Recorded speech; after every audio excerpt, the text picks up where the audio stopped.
Perkenalkan, nama saya Mirna Rosliani dari jurusan Pendidikan Ekonomi. Mungkin hari ini kita materi terakhir. Sebelum memulai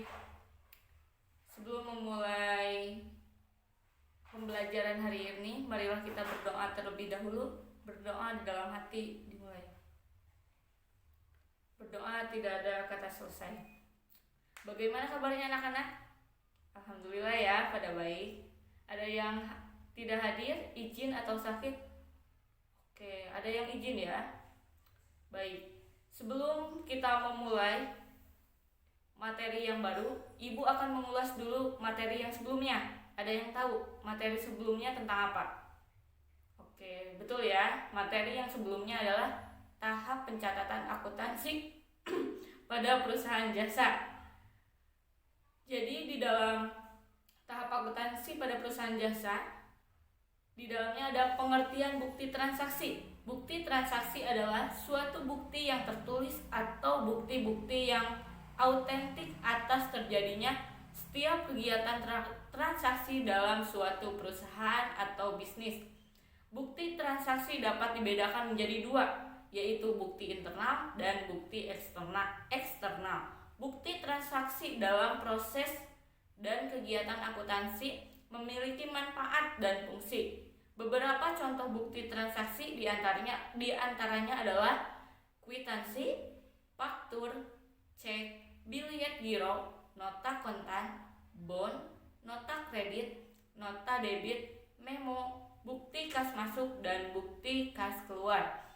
Tahap pencatatan akuntansi perusahaan jasa, akun dan pengkodeannya, sistem numerik terdiri dari kode angka berurutan dan kode kelompok.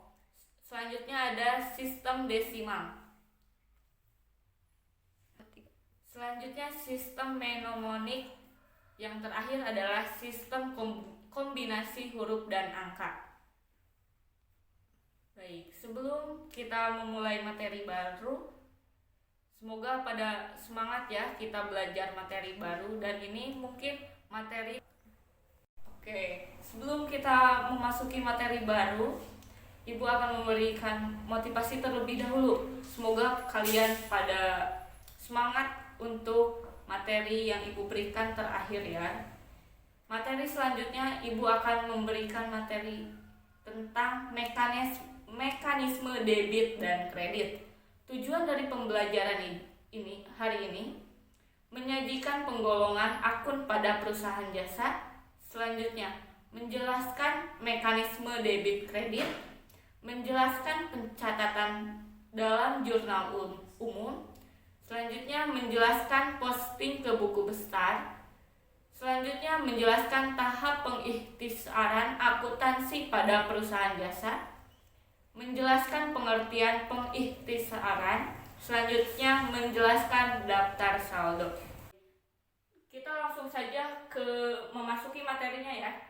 Yang pertama, akun harta atau aset ya. Harta atau aset adalah sumber ekonomis yang juga meliputi biaya-biaya yang terjadi akibat transaksi sebelumnya dan mempunyai manfaat pada masa yang akan datang. Harta merupakan jumlah kekayaan yang dimiliki perusahaan untuk menjalankan usahanya. Selanjutnya, harta dapat dikelompokkan atas kelancaran likuiditas, yaitu harta lancar, investasi jangka panjang, harta tetap, dan harta tidak berwujud serta harta lainnya. Di dalam harta lancar adalah sebagai berikut. Yang pertama itu di harta lancar ada kas ya. Kas adalah uang tunai yang siap digunakan dan bebas digunakan setiap saat ya, baik yang ada dalam perusahaan maupun yang di luar perusahaan, seperti saldo rekening giro ya, perusahaan yang terdapat pada bank lain. Selanjutnya ada surat-surat berharga atau efek ya. Adalah surat-surat yang dimiliki perusahaan untuk yang diperjualbelikan, gunanya untuk memanfaatkan dana kas atau bank yang dipakai. Selanjutnya ada wesel atau tagihan ya. Wesel tagihan adalah yang diperkuat dengan promes piutang atau yang diperkuat dengan promesnya. Selanjutnya piutang adalah tagihan pada pihak bank, perorangan maupun bank badan usaha lainnya. Selanjutnya kita akan membahas tentang persediaan barang dagang adalah persediaan barang yang tersedia akan dijual pada perusahaan dagang tersebut. Selanjutnya, perlengkapan adalah barang-barang yang digunakan untuk kegiatan perusahaan pada diperkirakan habis pakai ya. Selanjutnya beban dibayar di muka, berarti biaya yang telah dibayar tetapi manfaat dari pembelajaran belum diperoleh atau digunakan sepenuhnya, jadi dibayar di muka ya. Selanjutnya, pernyataan atau investasi adalah investasi jangka panjang dalam bentuk saham, obligasi, atau suatu barang berharga lainnya. Selanjutnya, harta tetap.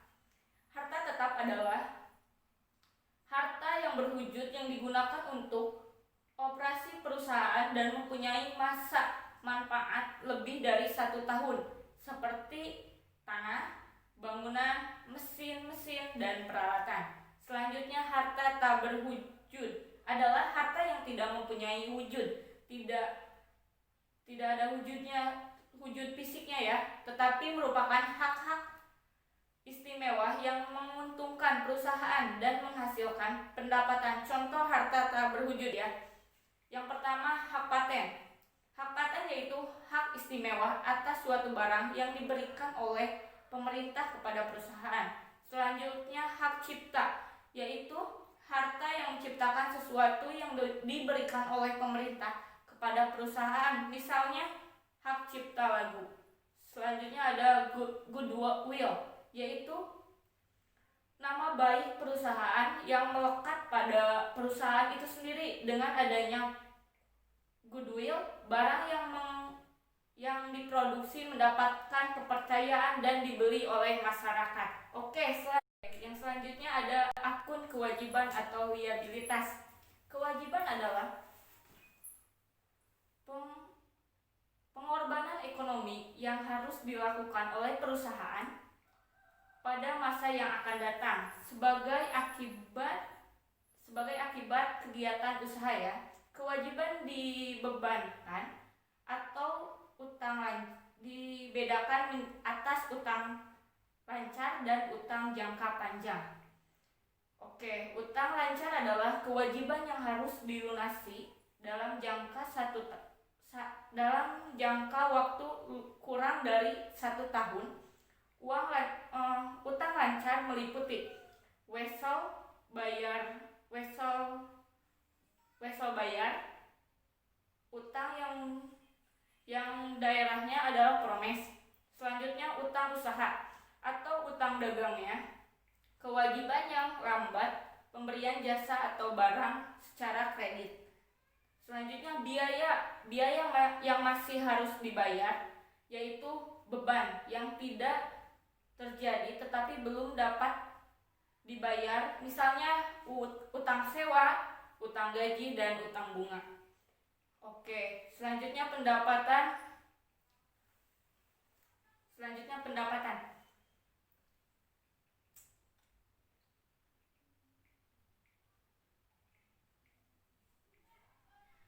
Oke, selanjutnya pendapatan diterima di muka, yang kewajiban yang disebabkan perusahaan menerima lebih dahulu utang, sedangkan penyerahan jasa atau barang belum dilakukan. Selanjutnya, utang jangka panjang adalah kewajiban yang jangka waktu pelunasannya lebih dari 1 tahun. Utang ini timbul karena pelunasan perusahaan untuk membeli peralatan baru atau memesan barang baru yang panjang antara lain utang bank, yaitu pinjaman modal kerja dari bank untuk pelunasan usaha. Yang kedua ada utang hipotek, yaitu pinjaman dari bank dengan jaminan aktiva tetap. Yang ketiga ada utang obligasi, yaitu utang yang dibedakan perusahaan menerbitkan dan menjual surat-surat berharga. Yang selanjutnya ada utang lain-lain, adalah utang yang tidak termasuk di dalam utang lancar ataupun utang jangka panjang. Misalnya utang kepada direksi dan kepala pemegang saham. Oke, selanjutnya kita akan membahas tentang akun modal equity atau ekuitas. Akuntansi modal pada perusahaan perseorangan disertai nama pemilik, sedangkan akuntansi modal pada persekutuan disertai dengan nama sekutu. Pada perusahaan perseroan terbatas, akuntansi modal disebut dengan modal saham. Oke, selanjutnya ada akun pendapatan. Pendapatan dibedakan atas pendapatan usaha dan pendapatan di luar usaha. Pendapatan usaha yaitu pendapatan yang berhubungan langsung dengan kegiatan usaha. Yang selanjutnya ada pendapatan di luar usaha, yaitu pendapatan yang tidak berhubungan langsung dengan kegiatan usaha. Misalnya, sebuah perusahaan dagang menyewakan sebagian ruang yang tidak dipakai untuk kegiatan usaha pihak lain. Selanjutnya, akun beban. Akun beban dapat dibedakan sebagai berikut ya. Beban dapat dibedakan atas beban usaha dan beban lain-lain. Beban usaha yaitu pengorbanan yang langsung berhubungan dengan kegiatan usaha. Selanjutnya beban lain-lain yaitu pengorbanan yang tidak langsung berhubungan dengan kegiatan pokok usaha, misalnya beban bunga yang dibayar oleh perusahaan pada saat tertentu atas pinjaman yang diperoleh oleh bank. Baik, materi selanjutnya kita akan membahas tentang mekanisme debit kredit. Mekanisme debit dan kredit, pencatatan transaksi keuangan harus menggunakan akun dan sesuai dengan mekanisme yang benar.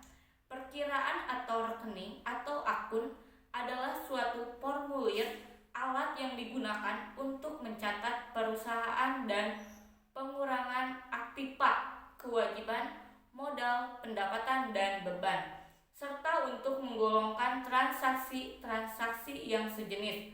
Akun-akun tersebut dapat dikelompokkan menjadi akun real atau akun neraca dan akun nominal, atau akun laba atau rugi. Akun real terdiri dari akun aktiva, kewajiban, dan modal. Mekanisme debit dan kredit adalah aturan debit dan kredit dengan menganalisis transaksi yang berkaitan dengan akun mana yang masuk dalam debit dan akun mana yang masuk pada kredit, dengan berpegangan dengan prinsip persamaan akuntansi. Tidak mungkin dalam pencatatan akuntansi hanya pada sisi debit atau pada sisi kredit saja. Dalam hal pencatatan keduanya selalu dipakai. Kembali pada prinsip persamaan akuntansi, beban aktiva sama dengan pasifa. Jika kita menggunakan pendekatan matematika pada persamaan di atas dapat disimpulkan sebagai berikut. A sama dengan aktiva, P sama dengan pasifa.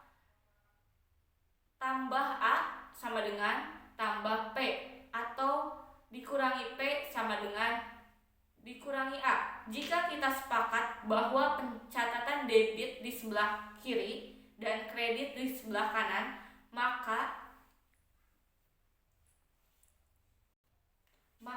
dapatlah disimpulkan aturan debit dan kredit sebagai berikut.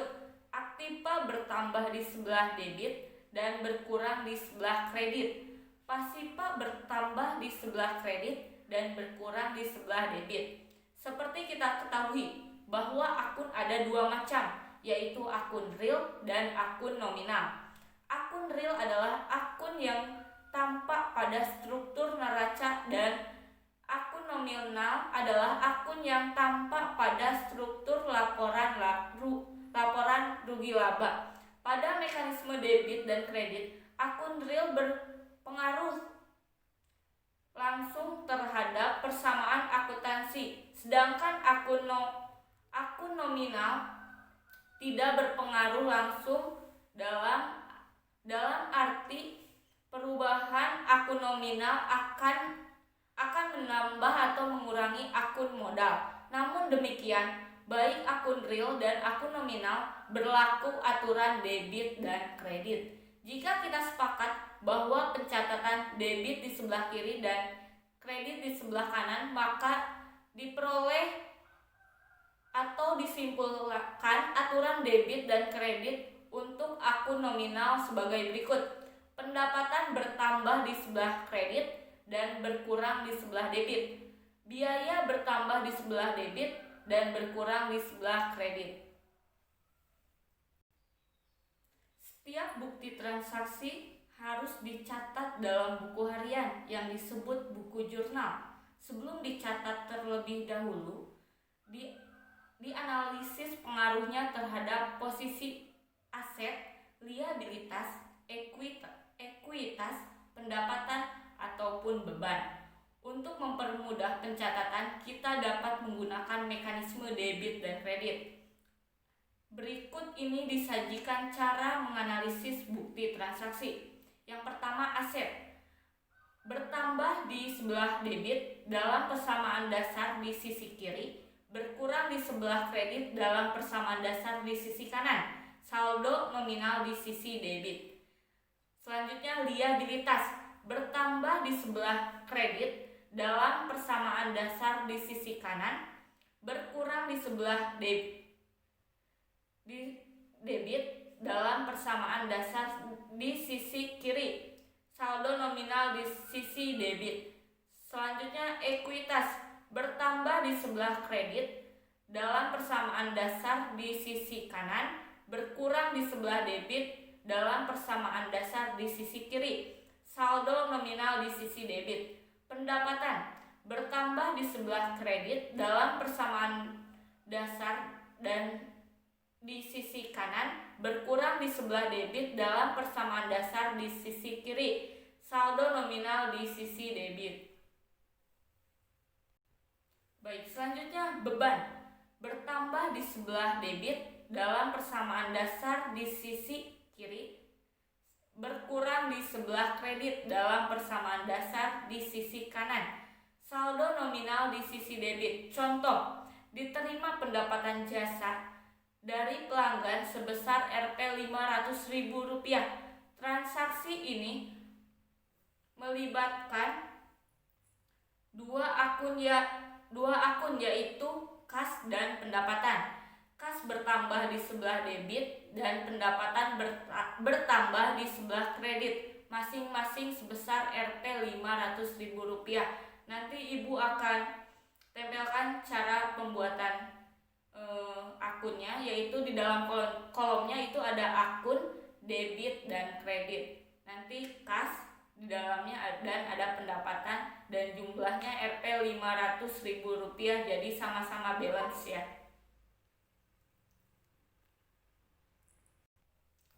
Baik, contoh selanjutnya yaitu dibeli perlengkapan kantor senilai Rp1.500.000. Transaksi ini melibatkan dua akun, yaitu kas dan perlengkapan. Kas berkurang di sebelah kredit dan perlengkapan bertambah di sebelah debit, masing-masing sebesar Rp1.500.000. Nanti Ibu akan kolomnya akan ditampilkan di ini.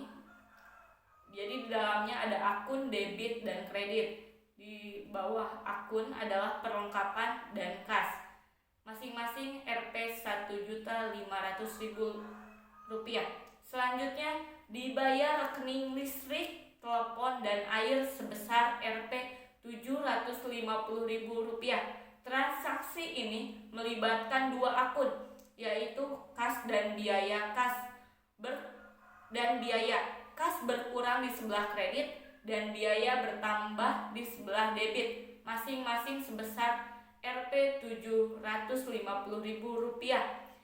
Di dalam kolomnya ada akun debit dan kredit. Di bawah akun ada biaya dan kas, masing-masing Rp750.000.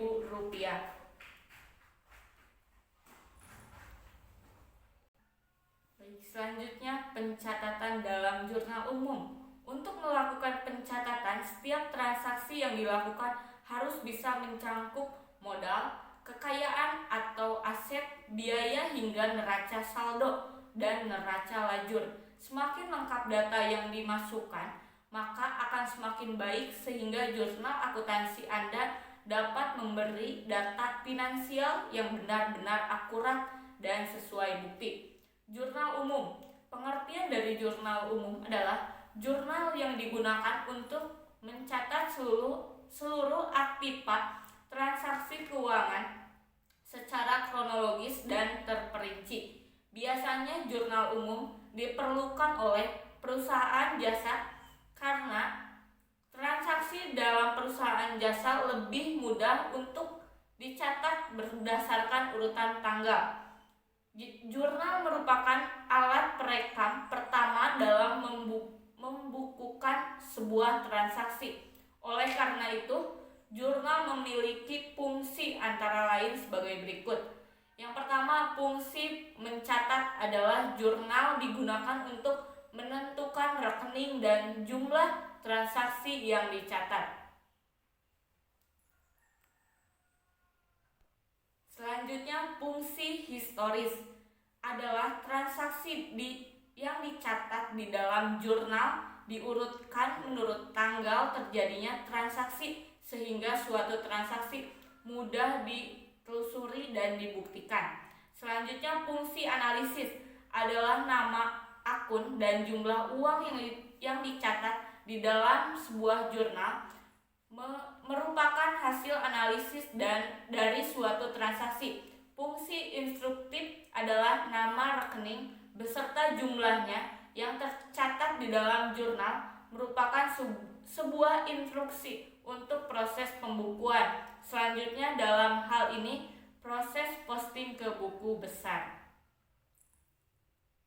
Selanjutnya, fungsi informatif adalah jurnal yang menyajikan tanggal, nama akun, keterangan singkat mengenai transaksi, dan jumlah uang yang terlibat dalam suatu transaksi. Setiap transaksi paling tidak akan dicatat dalam satu akun yang di debit dan satu rekening yang dikredit. Jumlah debit harus selalu sama dengan jumlah kredit. Transaksi dicatat dalam akun yang bersangkutan beserta jumlahnya. Untuk debit dicantumkan pada sisi kiri dan untuk kredit diletakkan di bawahnya agak ke kanan. Proses pencatatan transaksi ke dalam jurnal disebut dengan penjumlahan. Penjumlahan sistem pencatatan yang dipakai yaitu double entry sistem. Maksudnya setiap transaksi yang dicatat akan berdampak pada dua posisi keuangan, debit dan kredit, dalam jumlah yang sama. Adapun bentuk atau format jurnal umum sebagai berikut. Nanti Ibu akan terterakan di atas untuk format pengkolomannya, yaitu ada tanggal, keterangan, rep, debit, kredit. Tanggal itu udah ya, jadi keterangannya yaitu di kolom 1 untuk mencatat tanggal transaksi, di kolom 2 untuk mencatat akun yang berubah akibat transaksi, di kolom 3 untuk mencatat nomor akun apabila telah dipindah bukukan, di kolom 4 untuk mencatat jumlah nominal transaksi debit, di kolom 5 untuk mencatat jumlah nominal transaksi kredit. Dalam rangka membukukan sebuah transaksi ke dalam suatu jurnal, diperlukan beberapa langkah tertentu. Langkah-langkah tersebut sama untuk jenis transaksi yang berbeda. Pada dasarnya, langkah-langkah ini digunakan untuk memudahkan penjurnalan. Langkah-langkah yang harus ditempuh untuk mencatat sebuah transaksi ke dalam suatu jurnal antara lain sebagai berikut. Langkah yang pertama, mencatat tanggal terjadinya transaksi pada kolom tanggal. Sesuaikan dengan tanggal yang tercantum pada bukti transaksi. Langkah kedua, mencatat nama-nama akun yang terpengaruh oleh suatu transaksi pada kolom keterangan. Akun yang didebit ditulis rapat ke kiri, sedangkan akun yang dikredit ditulis rapat ke kanan. Ya, dicatat agak menjorok ke kanan. Jika diperlukan, dapat diberi keterangan secukupnya di bawahnya. Langkah 3, mengisi kolom debit dan kredit sesuai dengan jumlah uang yang terlibat dalam transaksi dalam jurnal. Jumlah uang pada kolom debit dan kredit akan selalu sama. Contoh, berikut ini ringkasan transaksi yang terjadi di bengkel. Januari tanggal 10, Bapak Agus, pemilik bengkel, menyetor uang tunai sebesar Rp 20 juta rupiah sebagai modal kerjanya. Selanjutnya, Januari tanggal 15, dibeli perlengkapan untuk bengkel sebesar Rp 3.000.000 rupiah dari toko Mayem secara kredit. Januari tanggal 30, beban usaha yang dibayar Bapak Agus adalah beban listrik dan telepon Rp 500.000 rupiah. Keterangan Januari 10, tanggal 10, kas bertambah di debit dan modal Bapak Agus bertambah di kredit. Baik, selanjutnya Januari tanggal 15, perlengkapan bertambah di debit, utang usaha bertambah di kredit. Januari tanggal 30, kas berkurang di kredit, beban listrik dan telepon bertambah di debit. Inilah contoh jurnal umumnya. Nanti kalian bisa lihat di atas cara penulisan di kolom-kolom jurnal umumnya. Jadi jurnal umum periode 31 Januari 2018, tanggalnya berapa kalian bisa lihat tadi di contohnya tanggal berapa, keterangannya berapa, keterangannya apa aja, saldonya ada di debit dan kredit, dan hasilnya harus sama ya. Jadi hasilnya itu 23 juta jadi hasilnya itu 23.500.000 rupiah. Jadi harus balance ya. Selanjutnya, materi selanjutnya, posting ke buku besar. Buku besar adalah kumpulan dari akun-akun yang saling berhubungan dan merupakan satu kesatuan. Perusahaan yang makin berkembang, transaksi dicatat pada daftar tersendiri, sehingga perubahan dan pengaruh transaksi akan terlihat. Perusahaan yang jumlah transaksinya banyak akan mengalami kesulitan jika pencatatannya hanya menggunakan persamaan akuntansi. Ada berbagai macam bentuk buku besar yang dapat digunakan untuk mengumpulkan transaksi-transaksi yang sejenis. Bentuk-bentuk buku besar tersebut antara lain sebagai berikut. Yang pertama ada bentuk T. Buku besar dalam bentuk ini, bagian sebelah kiri debit untuk mencatat transaksi yang debit dan bagian sebelah kanan kredit untuk mencatat transaksi yang kredit. Bentuk buku besar jenis ini merupakan bentuk buku besar yang paling sederhana. Buku besar bentuk T sebagai berikut. Nanti Ibu akan kasih itunya ya, cara penulisan bentuk T-nya gimana. Debit di kiri dan kredit di kanan. Jadi ada 1, 2, 3, 4, jadi T ya. Jadi itunya bentuknya T. Debit terletak di sebelah kiri dan kredit terletak di sebelah kanan. Keterangan nomor 1 untuk mencatat dan nama perkiraan atau akun. Nomor 2 untuk mencatat kode perkiraan atau akun. Nomor 3 untuk mencatat transaksi yang bernilai debit dari akun yang bersangkutan. Nomor 4, untuk mencatat transaksi yang bernilai kredit dari akun yang bersangkutan. Yang selanjutnya, bentuk 2 kolom. Bentuk buku besar 2 kolom lebih lengkap dalam menyajikan setiap transaksi dari akun yang bersangkutan. Berikut ini merupakan perbaikan dari bentuk T. Bentuk buku besar 2 kolom dapat disajikan sebagai berikut.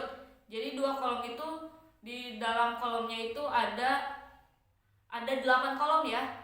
Yang pertama itu tanggal, keterangan, rep, debit, tanggal, keterangan, rep, kredit. Jadi dipisah ya antara debit dan kreditnya. Oke, selanjutnya keterangannya. Nomor 1 untuk mencatat nama perkiraan atau akun. Nomor 2 untuk mencatat kode perkiraan atau akun. Nomor 3 untuk mencatat tanggal transaksi. Nomor 4 untuk mencatat jenis transaksi debit dari akun yang bersangkutan. Nomor 5 untuk mencatat kode jurnal yang digunakan sumber pemindahan bukunya. Nomor 6 untuk mencatat nilai transaksi yang didebit. Nomor 7 untuk mencatat jenis transaksi kredit dari akun yang bersangkutan. Nomor 8 untuk mencatat nilai transaksi di kredit. Yang selanjutnya bentuk 3 kolom. Bentuk buku besar rekening 3 kolom menyajikan formasi lebih lengkap karena setiap transaksi yang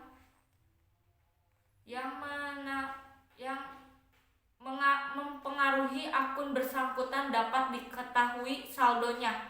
Bentuk buku besar akun 3 kolom sebagai berikut. Jadi nanti ada kolomnya, nanti sama ibu diterterakan ya cara penulisan kolomnya, yaitu ada 6 kolom ya. Tanggal, keterangan, rep, kredit, saldo. Keterangannya itu nomor 1 untuk mencatat nama perkiraan atau akun. Nomor 2 untuk mencatat kode perkiraan atau akun. Nomor 3 untuk mencatat tanggal transaksi dari akun yang bersangkutan. Nomor 4 untuk mencatat transaksi yang mempengaruhi akun yang bersangkutan. Nomor 5 untuk mencatat kode jurnal yang digunakan sebagai sistem pemindahan bukuan. Nomor 6 untuk mencatat nilai transaksi yang didebit. Nomor 7 untuk mencatat nilai transaksi yang dikredit. Nomor 8 untuk mencatat saldo dari akun yang bersangkutan. Selanjutnya bentuk 4 kolom. Bentuk buku besar akun 4 kolom mempunyai bentuk yang hampir sama dengan akun yang 3 kolom. Bentuk yang 3 kolom hanya dalam kolom akan dipecah lagi menjadi kolom debit dan kredit. Bentuk bentuk buku besar dalam akun 4 kolom sebagai berikut. Jadi ada dipecah ya akunnya antara debit dan kreditnya. Di dalam kolomnya itu ada tanggal, keterangan, rep, debit, kredit, saldo, dan di bawahnya ada debit dan kredit. Keterangannya, nomor 1 untuk mencatat nama perkiraan atau akun. Nomor 2 untuk mencatat kode perkiraan atau akun. Nomor 3 untuk mencatat tanggal transaksi dari akun yang bersangkutan. Nomor 4 untuk mencatat transaksi yang mempengaruhi akun yang bersangkutan. Nomor 5 untuk mencatat kode jurnal yang digunakan sumber pemindahan bukuan. Nomor 6 untuk mencatat nilai transaksi yang didebit. Nomor 7 untuk mencatat nilai transaksi yang dikredit. Nomor 8 untuk mencatat saldo dari akun yang bersangkutan. Nomor 9 untuk mencatat saldo kredit dari akun yang bersangkutan. Pemindah bukuan adalah memindahkan jumlah dari jurnal ke dalam akun yang sesuai dalam buku besar. Tujuan dari kegiatan ini yaitu mengakuntansi atau mengumpulkan transaksi-transaksi yang sejenis ke akun yang berkaitan. Dengan memindah bukukan transaksi-transaksi yang terjadi berulang-ulang dapat terringkas dalam akun sehingga mudah perhitungannya. Pemindah bukuan atau posting dilaksanakan setelah semua transaksi dicatat dalam buku jurnal. Baik, materi selanjutnya tahap pengikhtisaran akuntansi perusahaan jasa. Pengertian pengikhtisaran: makin berkembang sebuah perusahaan, makin banyak jenis jumlah transaksi yang terjadi perusahaan tersebut. Dalam masa periode sangat dimungkinkan sebuah perusahaan akan mengalami sebuah transaksi yang terjadi secara berulang-ulang. Dalam menghadapi kejadian tersebut, seorang akuntan dan tenaga pemilik dituntut untuk dapat menyajikan suatu laporan keuangan yang mudah dimengerti dan bermanfaat bagi pemakainya. Transaksi keuangan yang rumit, banyak jenis dan jumlahnya, serta kejadian berulang-ulang harus dibuat sederhana agar para pemakai mudah untuk memahaminya. Pengikhtisaran merupakan tahap kedua yang harus dilalui dalam pembuatan laporan keuangan. Tahap pengikhtisaran dilakukan setelah tahap pencatatan selesai. Pengikhtisaran adalah proses penyederhanaan atau perumusan atas akun-akun yang ada di perusahaan tersebut. Di dalam tahap pengikhtisaran, seorang pemakai laporan keuangan sudah dapat melihat jenis serta jumlah nominal akun yang ada di perusahaan. Jadi di dalam tahap pengikhtisaran, transaksi keuangan yang rumit dan bermacam-macam sudah disederhanakan. Transaksi keuangan yang bermacam-macam sudah dikelompokkan ke dalam akun yang bersangkutan. Selanjutnya, daftar saldo. Daftar saldo adalah suatu daftar dari semua akun buku besar dengan saldo-saldonya pada saat tertentu. Daftar saldo sering disebut dengan neraca sisa. Penyusunan daftar saldo merupakan tahap yang pertama dalam pengikhtisaran siklus akuntansi. Penyusunan daftar saldo memiliki beberapa tujuan, antara lain sebagai berikut. Yang pertama, menguji kesamaan debit dan kredit di dalam buku besar. Yang kedua, mempermudah penyusunan laporan keuangan. Sumber penyusunan neraca saldo berasal dari buku besar. Akun yang bersangkutan. Saldo-saldo yang ada di buku besar dipindahkan ke neraca saldo. Agar lebih jelasnya dapat dilihat pada contoh berikut ini. Apabila transaksi-transaksi yang telah di jurnal atas bengkel dipindah bukukan ke buku besar, masing-masing akun tampak seperti berikut. Bisa dilihat ya, nanti kas di kolom itu ada tanggal, keterangan, rep, debit, kredit, saldo, debit. Saldo itu di bawahnya ada debit, di sebelah kanannya ada kredit. Nomornya itu ada 100. Jadi di bawah tanggal itu ada Januari tanggal 10, di repnya itu ada Ju 1, di debitnya ada Rp 20 juta rupiah, di sebelah saldo di bawahnya ada sebesar Rp 20 juta rupiah. Selanjutnya ada perlengkapan. Untuk formatnya sama kayak tadi, tanggal, keterangan, rep, debit, kredit, saldo di bawahnya ada debit dan di bawahnya ada lagi kredit. Untuk nomornya adalah 102. Di tanggal itu ada, di bawah tanggalnya itu Januari tanggal 15, repnya itu Ju tanggal 1. Di debitnya itu di bawahnya ada Rp 3 juta rupiah. Di bawah saldo debitnya ada Rp 3 juta rupiah. Utang usaha. Di sebelah kanannya ada nomor 200 ya. Formatnya itu tanggal, keterangan, rep, debit, kredit, saldo. Di bawahnya itu ada debit dan di sebelah kanannya ada kredit. Januari tanggal 15. Di repnya itu Ju tanggal 1. Titik 1, kreditnya itu Rp 3 juta rupiah. Di saldo itu di bawah kreditnya ada Rp 3 juta rupiah. Untuk selanjutnya ada modal Bapak Agus. Di sebelah kanannya nomor 300. Formatnya itu tanggal, keterangan, rep, debit, kredit, saldo di bawahnya ada debit, di sebelah kanannya ada kredit. Untuk tanggalnya tanggal Januari tanggal 20. Keterangan itunya Ju.1. Kreditnya itu Rp 20 juta ribu rupiah. Di saldo di bawah kreditnya itu Rp 20 juta ribu rupiah. Untuk beban listrik dan telepon nomornya itu 502. Formatnya tanggal, keterangan, rep, debit, kredit. Saldonya itu di sebelah kiri debit dan sebelah kanan kredit. Untuk tanggalnya Januari tanggal 30. Repnya itu Ju.1. Debitnya itu Rp 500 ribu rupiah. Di bawah saldo debitnya itu ada Rp 500 ribu rupiah. Setiap transaksi yang telah dipindahkan ke masing-masing akun buku besar, akun tersebut akan disusun dalam suatu neraca disebut daftar saldo. Setiap akun yang disusun dalam daftar saldo diurutkan menurut kode akun. Buku besarnya disertai dengan jumlah debit ataupun kredit akun yang bersangkutan. Untuk lebih jelasnya, bentuk daftar saldo sebagai berikut. Nanti Ibu akan terterakan kolom untuk penulisan di daftar saldo, yaitu daftar saldo. Di dalam kolomnya itu ada nomor, keterangan, debit, kredit.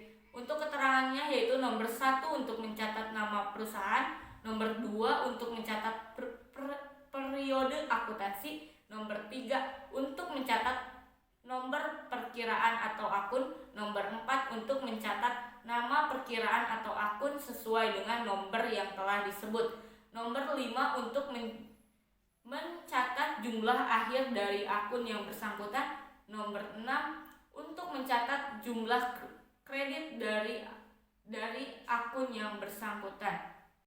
Apabila saldo buku besar dari akun-akun bengkel disusun dalam suatu daftar saldo, akan tampak seperti berikut. Nanti untuk cara penulisan kolomnya nanti Ibu akan terterakan di sebelah sini.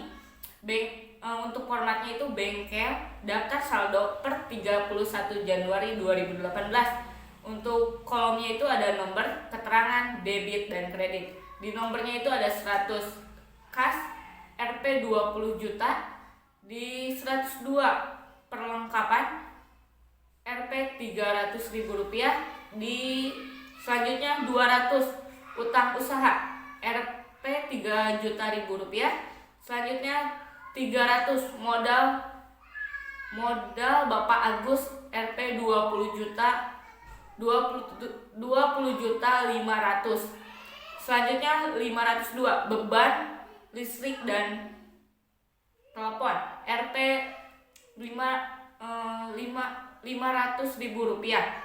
Totalnya itu 23 juta 500. Jadi debit dan kreditnya itu 23 juta 500. Jadi semuanya balance ya. Jadi ini untuk daftar saldonya. Baik, ada yang bisa menyimpulkan materi hari ini? Oke, sama Ibu saja ya disimpulkannya. Jadi kesimpulannya, kita telah membahas penggolongan akun pada perusahaan jasa. Di dalam penggolongan akun ada akun harta, terdiri dari harta lancar, penyertaan investasi, harta tetap, dan harta tak berwujud. Selanjutnya akun kewajiban, terdiri dari utang lancar, dan utang jangka panjang, dan utang lain-lain. Selanjutnya akun modal. Akun pendapatan dibedakan menjadi dua ya, pendapatan usaha dan pendapatan di luar usaha. Akun beban dibedakan menjadi beban usaha dan beban lain-lain. Mekanisme debit kredit adalah aturan debit dari kredit dengan menganalisis transaksi yang berkaitan dengan akun mana yang masuk dalam debit dan akun mana yang masuk pada kredit dengan berpegangan dengan prinsip persamaan akuntansi. Posting ke buku besar, bentuk di dalamnya ada bentuk T, bentuk 2 kolom, bentuk 3 kolom, bentuk 4 kolom. Tahap pengikhtisaran akuntansi perusahaan jasa, pengertian pengikhtisaran dan daftar saldo. Jadi kesimpulan hari ini dari materi hari ini segitu. Kita akan selanjutnya Ibu akan memberikan kuis ya. Kalian bisa download di Google Classroom atau WhatsApp Group. Nanti Ibu akan memberikan kuis kuisnya itu ada 5 soal ya. Yang pertama, soal yang pertama, 1. Tuliskan pengertian harta. Yang kedua, tuliskan 4 kelompok harta. Yang ketiga, tuliskan pengertian liabilitas. Yang keempat, tuliskan perbedaan utang hak dan utang hipotek. Yang kelima, tuliskan 2 kelompok pendapatan. Oke, itulah kuisnya. Jadi kalian mengerjakannya di di kertas folio ya. Kesimpulan hari ini dari materi hari ini segitu. Jangan lupa kalian jaga kesehatan, dan semoga dalam video pembelajaran hari ini bisa bermanfaat untuk kalian. Mungkin pertemuan hari ini dalam bentuk daring ini Ibu terakhir ya untuk pertemuan hari ini. Dicukupkan sekian. Wassalamualaikum warahmatullahi wabarakatuh.